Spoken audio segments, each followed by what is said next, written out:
So, hi Nirmal, thanks for joining the call. Um, Sure, thanks. yeah, Thanks for having me. great.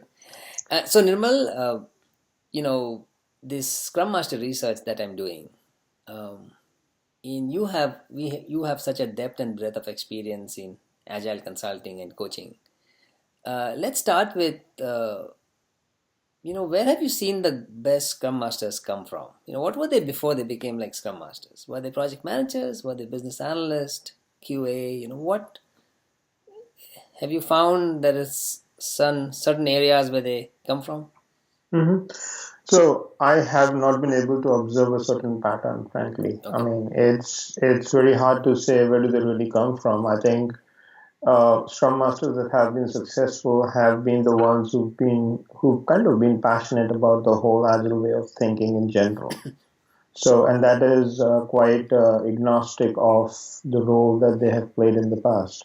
Mm-hmm. So recently I came across a Scrum Master who was like a program manager, project manager, and was able to quickly adapt to the whole mindset of how he needs to make that paradigm shift from being a command and control kind of a person to being somebody who is a facilitator and, as you say, the servant leader, right?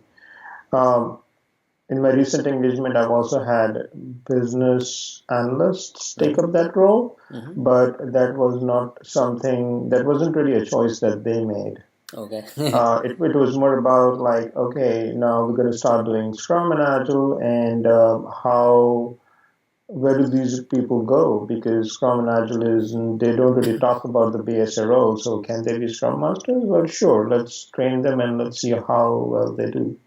So to answer your question specifically, I don't think there is any specific pattern per se. It's all about that individual, what he or she feels about the whole agile way of thinking, and how do they really fit into that personality that we're looking at. Somebody who's like, as we said, the servant leader, or somebody who can really, who really feels passionate about how Scrum and Agile can change the way they build software today.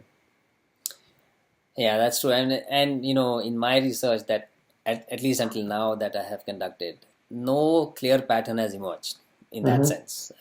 That there's one area that they come from. hmm Uh, but there's another interesting idea that has come up, and I've heard it a couple of times now, is the idea of a part-time Scrum Master.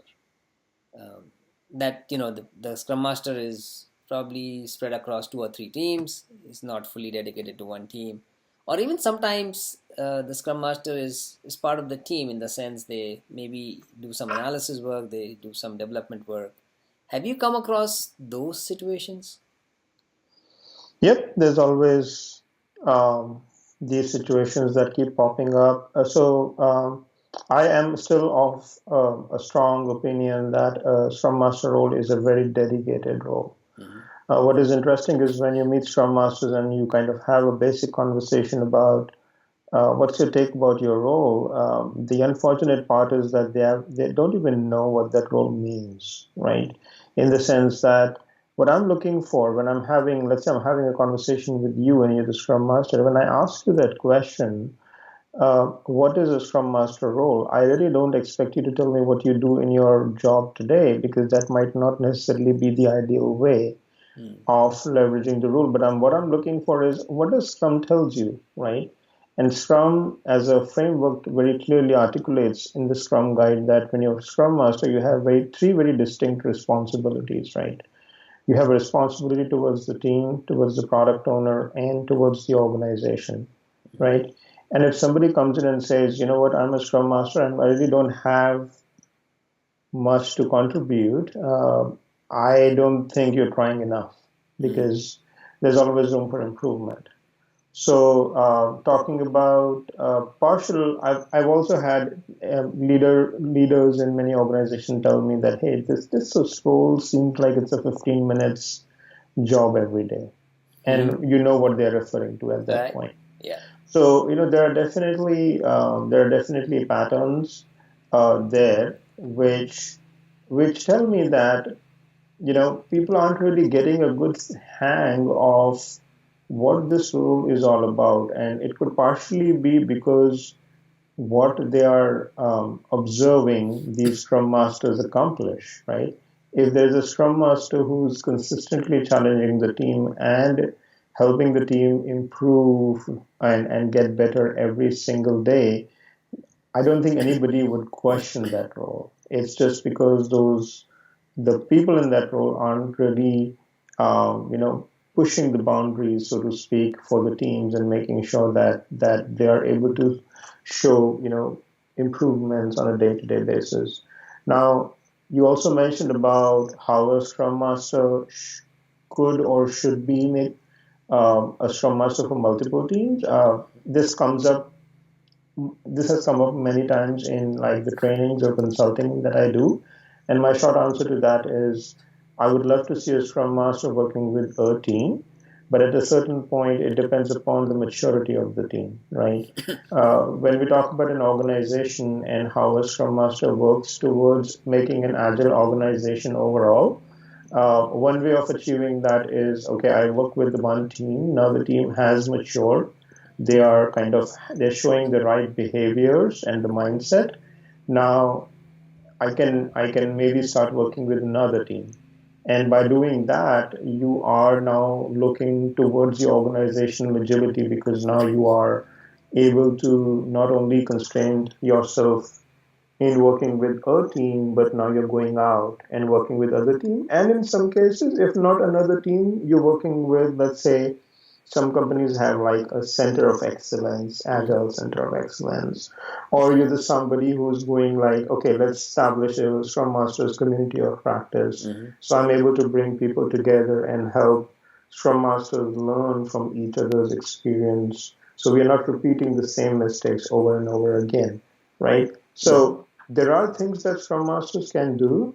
Unfortunately, they aren't really trying hard enough at this point, or they're just not aware of what is expected out of it. So any organization that introduces this role needs to be very aware of what does the Scrum Guide, how does the Scrum Guide explain this role, and then being able to not just focus on what they do towards the team, but leverage those people for organizational agility.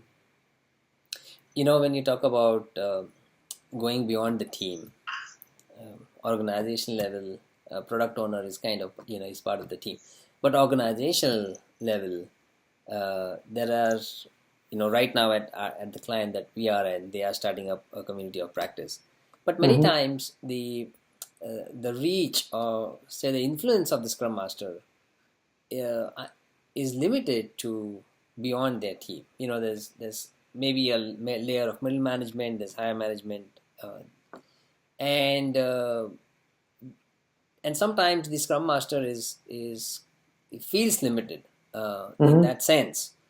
How have you seen organizations sort of support that the Scrum Master take maybe a wider role and even the opportunity to actually make an impact at the organization level? What are those forums? A community of practice is one of them. Are there other such forums or mechanisms? Well, you can look at, I mean, it varies from organization to organization again, right? It could be a Scrum Master that is now using creative ways to engage even the leadership. Like, what stops a Scrum Master from engaging leadership and helping them, um, you know, embrace that change that we're talking about? Why should that change be limited to only the teams, right? And we know for a fact that a team, no matter how agile they get, they are not going to go too far till the time the environment in which they operate is open to embracing that change, correct?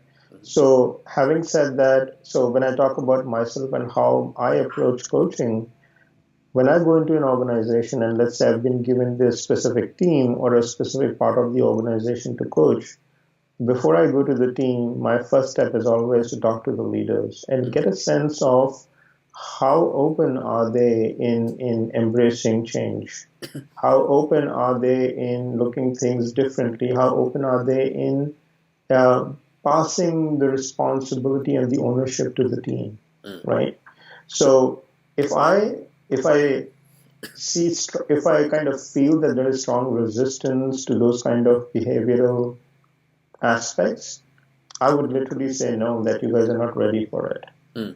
right? Mm. I've had very recently a couple of teams where I observed those patterns and I'm like, well, I would let you guys be, and I would rather invest my time in other parts of the Yeah. organization with people who are really open to it. Correct. And hopefully, what will happen is if those other parts of the organization start showing results, these others would not have an option, but they will have to come in, Mm-hmm. right? They will have to Correct. join in. So it is when you're looking at when you're looking at a coach role or a scrum master role, or to kind of bring just another perspective to it, if you're somebody who's trying to, let's say, you're the scrum master and you're telling your team, hey, we need to start doing, let's say, test-driven development Mm-hmm. because we are seeing a constant drop in the overall quality of what we are trying to deliver. Your first step should never be, oh, starting next sprint, this whole team is going to be test-driven development, right? That's never going to work. Mm-hmm. You really need to open your eyes up and look for allies in your team. Is there somebody like that one person who I can have a conversation with and ask him to kind of lead the way? Somebody who can maybe pick up one item in my next sprint and do it, and then present it back to the team. And maybe that will create enough excitement for maybe the one next person to join in. And this is not something that I'm just talking about. This is something that I try literally every single time Mm-hmm. because I personally have observed that there is a pattern to it where I'm always able to find somebody who is resistant, but at the same time, I'm always able to find somebody who's open. Right. Right. That's true. That's true. This always. So that approach even applies to the Scrum Masters, right? Mm-hmm. If you're the Scrum Master and if you're not able to, even talking about leaders, if you have your middle management, senior management, or whatever, executives, well, find somebody who's an ally, Mm-hmm. establish Mm-hmm. that relationship, right? Correct. And give them enough data to suggest that this change is going to work in their favor. Correct. And as you take that approach, hopefully you'll be able to create that impact. Yeah. Yeah. That's true. And talking about management, one other question that has popped up as I've spoken to uh, a variety of folks, including Scrum Masters, is the question about career path. And I know Mhm. the whole question about career path itself is so dynamic and fluid these days of what is the career path. But what according to you is what have you seen? What do Scrum Masters? What's the general feeling around career path today in the agile world? I mean, maybe we can start there and come to Scrum Master. Yeah, that's a very interesting question because first of all, what I'm noticing today is people who become Scrum Masters. Like, if I'm somebody, I've seen people who like go to a CSM class, get the Scrum Master certification, and the very next day, if you look at the LinkedIn profile, it says Scrum Master / Agile Coach, Yeah. right? So there are Scrum Masters and Agile coaches, especially just because of the fact that it's a hot Mhm. profile, right? Everybody is looking for good Agile coaches. And we know, right? We've interviewed so many people, and it's so Right. hard to find good ones. Now, when you talk about career progression, Scrum Master can be a little tricky, Mhm. right? Tricky in the sense that, one, you really are not given too much liberty to make a lot of decisions, right? You are only facilitating the right kind of conversations that lead to hopefully the right decisions being taken, right? Mhm. Um, you are also somebody who allows the team to fail, inspect and adapt and improve, right? You're also somebody who is always there to remove distraction, impediments, whatnot, right? So when I explain the Scrum Master role in the way that I just did, you already would get a sense that I'm talking about how we foresee our future leaders to be, Mhm. right? We're not looking at people who stand behind your shoulders with a stick in the hand and saying, go get this done and get this done in this time frame and all of that crap, right? We're talking about people who are really creating the right kind of environment, who are letting you innovate, who are letting you collaborate, make your own decisions, creating a safe environment where you can feel safe in failing, right?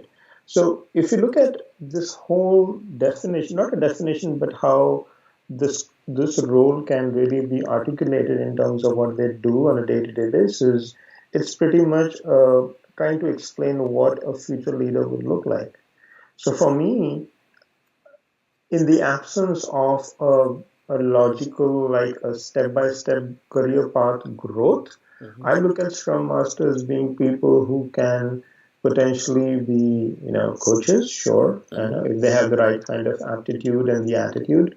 But they can also be people who kind of get into a more of a leadership role, where they are like program managers or, like maybe a delivery manager or a VP or whatever.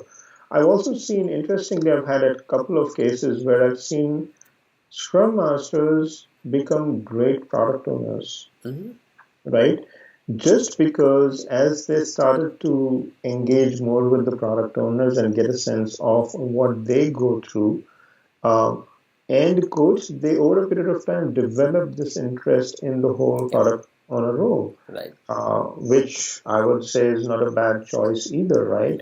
So again, there I haven't really observed. The only pattern I would say I've observed, and I don't know how much to believe in that, is Scrum Master graduating into an Agile Coach, which gives me nightmares because the quality, the kind of quality we get from that kind of a transition. So I think it typically I would say when Scrum Masters have had that conversation with me as a coach, I would get into more of a facilitated conversation where I would just ask them questions. So, okay, when you're playing this role, what do you think motivates you enough to come in every single day and be a Scrum Master?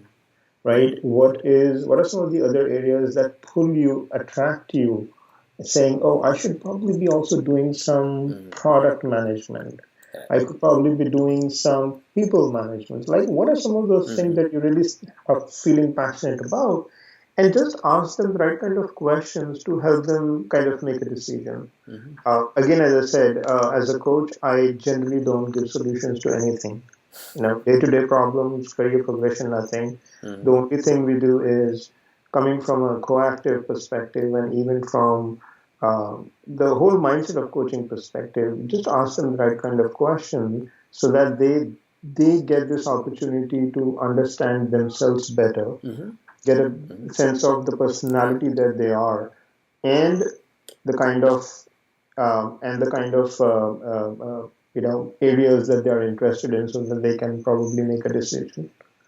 In all the Scrum Masters that I've spoken to two Scrum Masters who went back to the technology or the development side.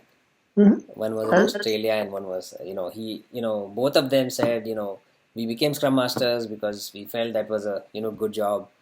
But then we felt our aptitude is more towards development and we feel that's where we want to be. And so they went back.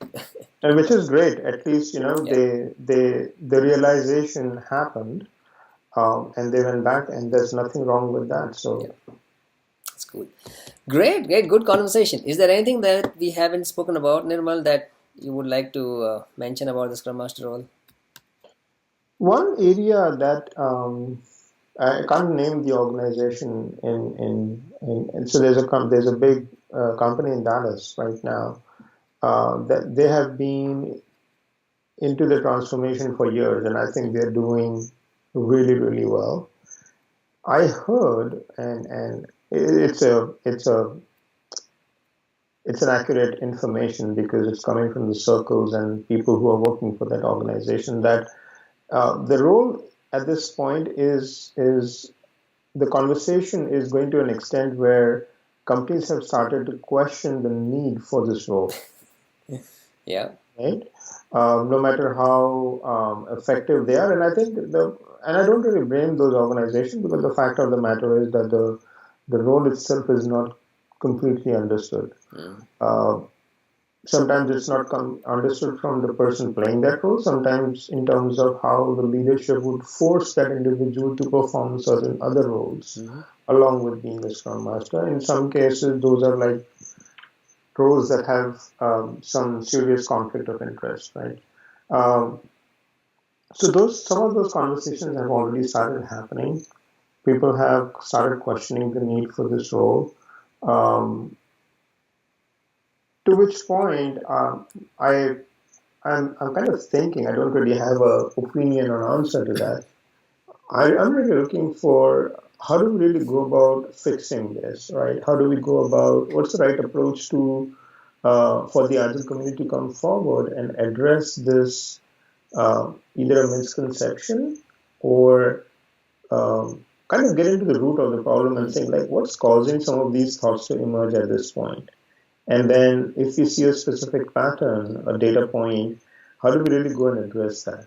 So I'm assuming you and I are more of a like the community, like the Agile community. That's what we are, right? So how do we really gather um, data around what's causing for some of these thoughts to emerge, and are there any patterns which we can leverage and have conversations either by making presentation at conferences or doing some lunch and learns with leaders or whatever can be done by the Agile community. So I don't know if talking to other people, um, have you gathered information around some other organizations that are starting to feel the same?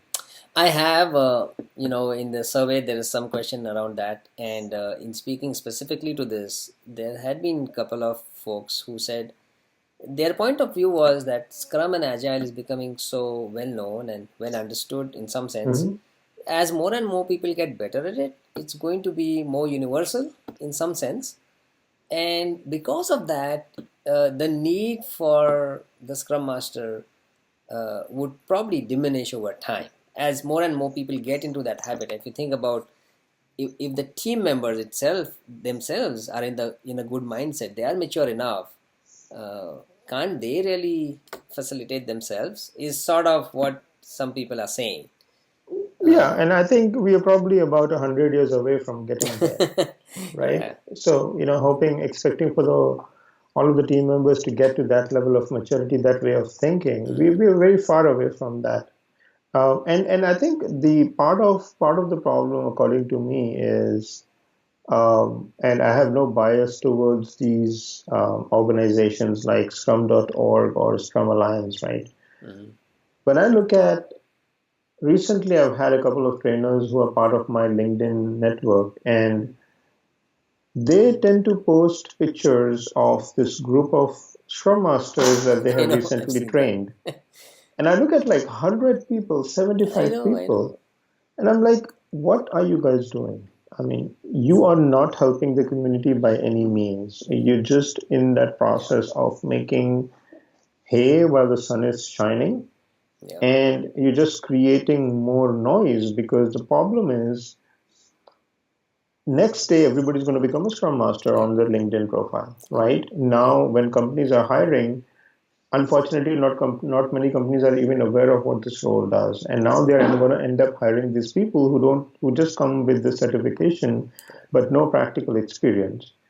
Now when these people come in, they have absolutely no clue what they're doing. They have no way of being able to justify the need for that role to exist in any Mm. organization. Mm.